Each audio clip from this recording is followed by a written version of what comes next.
Hi everyone. I'm recording this video to accompany a PowerPoint that I put together for you about looking for subjects and verbs, since that was your lab assignment to identify all the subjects and verbs in a sentence. Well, in your first paragraph of your diagnostic. I realize that some of you need some materials and resources to understand how to do that better.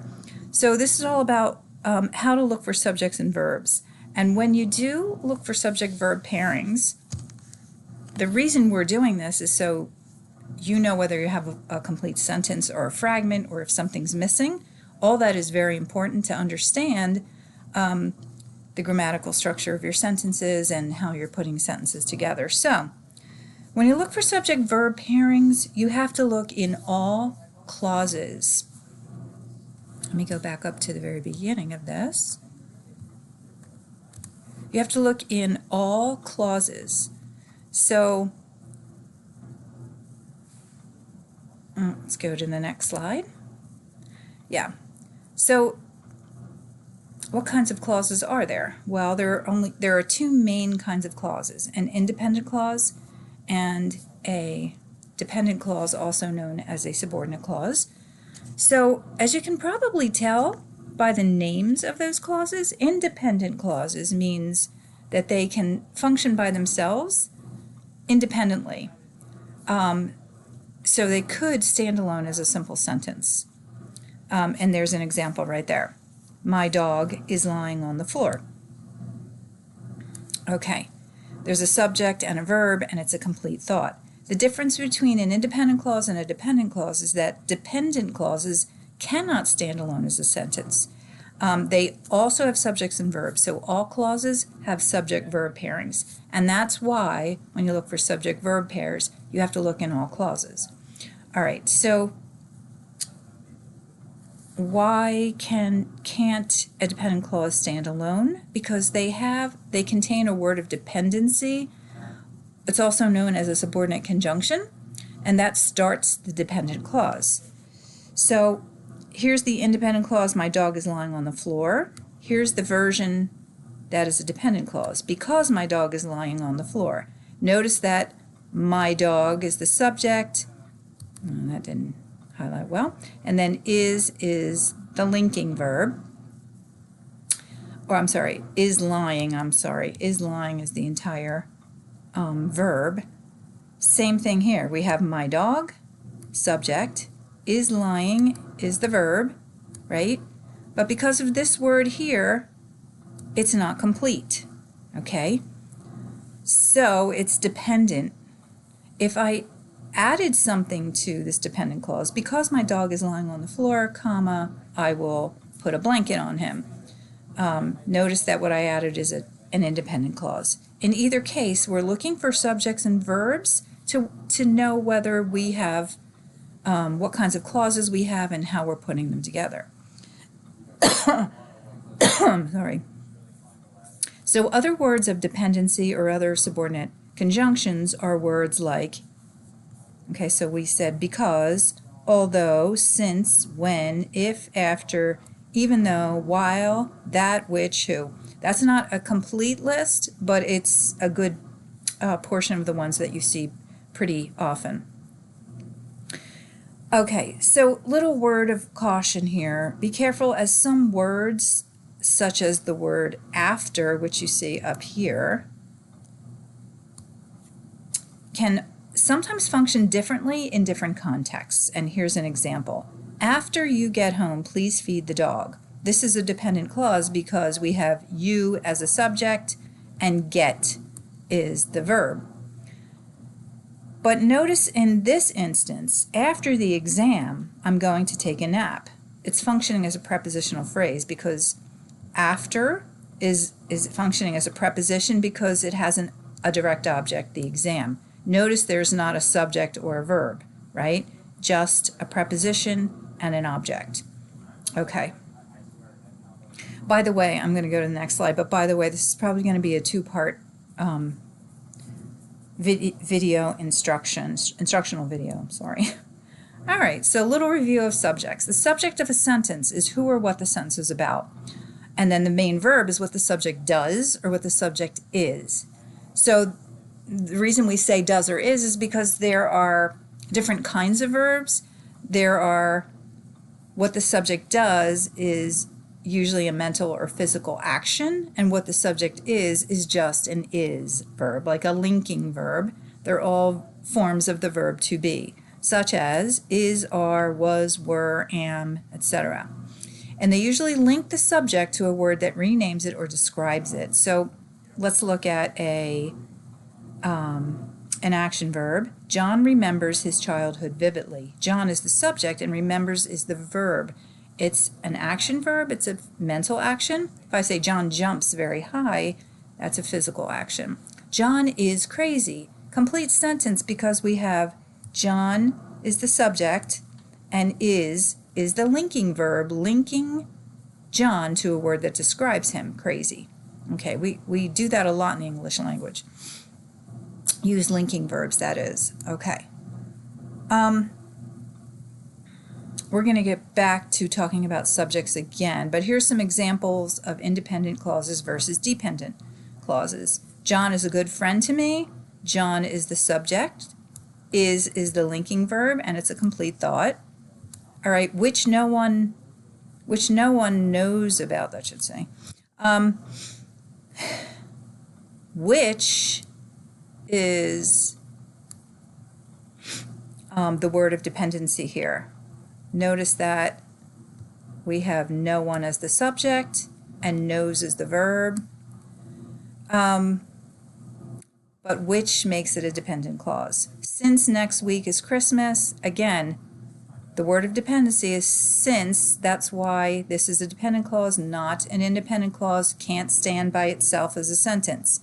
If you had this by itself in an essay, for example, this would be called a fragment. So next week is the subject and is the verb, linking Christmas to the subject week. All right.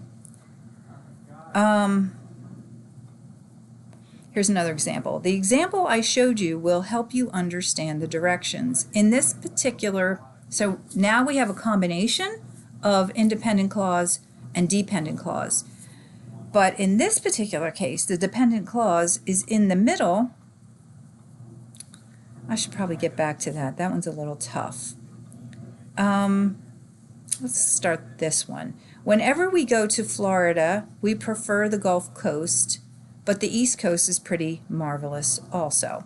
Okay, so what we have is a dependent clause and an independent clause and an independent clause. This is known as a complex sentence when you have one or more independent clauses and one or more dependent clauses joined together. So you see that the word of dependency whenever is here. Now we have a subject, we. Go is the verb. Whenever we go to Florida. Okay. We, again, is the subject in this independent clause. There's no word of dependency. Prefer is the mental action. And we prefer the Gulf Coast. Independent clause can stand by itself as a sentence. Now, when we join two independent clauses, they're usually with a comma and a conjunction. Sometimes they can be joined simply by a semicolon, but in this case, it's a comma and a conjunction. But the East Coast is pretty marvelous too. And again, we have a subject, the East Coast, and then is the linking verb, linking marvelous to the East Coast. Let's go back to this one. Pods of dolphins were trying to evade the killer whales, which pursued them until they were exhausted. Okay, so what we have is we have an independent clause linked with two dependent clauses. Okay, so you can see pods of dolphins, if you will, is the entire subject. We're trying is the verb. I know you're looking at that to evade right there, but we're going to get to why that's not the main verb of the sentence of that subject. I'll get to that when we talk about phrases. And then which pursued them. Okay, we have which is the is the word of dependency, and then pursued is the verb. Then we have until they were exhausted, so until is the word of dependency, they is the subject, and were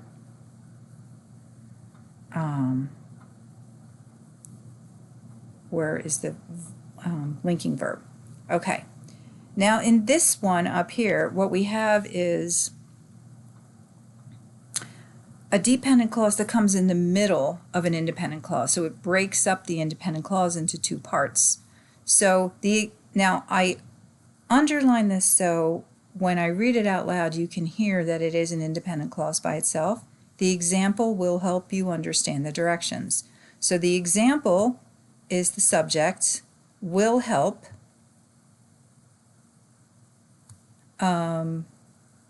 is the verb. I showed you sounds like it is an independent clause, right? If I just say I showed you, then that sounds like, yes, it has a subject and a verb. But this is what is known as a dependent clause in which the word that is left out. That I showed you. When we speak and when we write, we tend to leave out that quite a bit, but it's an understood that. The example that I showed you, okay? So again, be very, very careful of those. Those are hard to spot sometimes because we're so used to speaking like that we leave them out quite often. So I'm going to get rid of that. But I want to leave it there so you can see that the word that, actually what I should do is put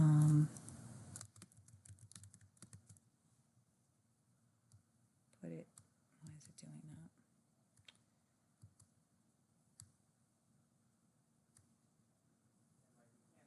that? Okay. So you can see that right, is understood, and that is a word of dependency in that case. Okay.